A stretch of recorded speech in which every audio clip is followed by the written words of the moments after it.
The White House is thinking about the next step in its face-off with North Korea. A top official in the North is now promising weekly missile tests. That follows Sunday's launch that failed in a fiery explosion. Vice President Mike Pence flew from South Korea to Japan overnight. He reassured the Japanese Prime Minister that the United States will respond to any threat.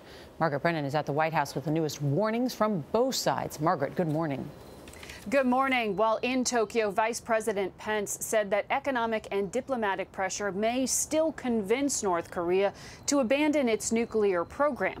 But it appears that leader Kim Jong-un is willing to pursue it at any cost. I don't want to telegraph what I'm doing or what I'm thinking.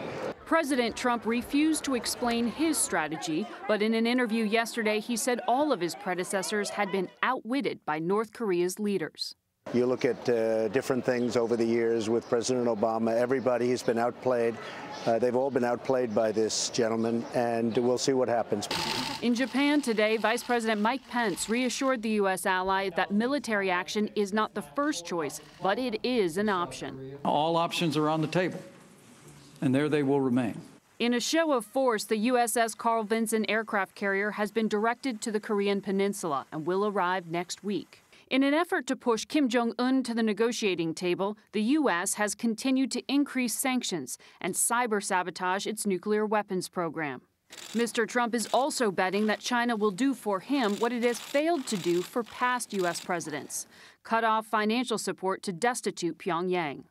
On Monday, North Korea's ambassador to the UN issued a warning. It has been created a dangerous situation in which the thermonuclear war may break out at any moment on the peninsula. Question of what Mr. Trump will do next followed him to the White House Easter egg roll.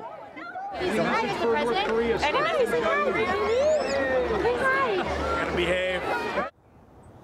The question remains just what that next move will be. A State Department official told reporters yesterday that the U.S. will not stand idly by.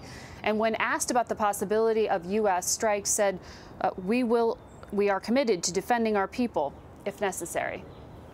All right. Thank you, Margaret.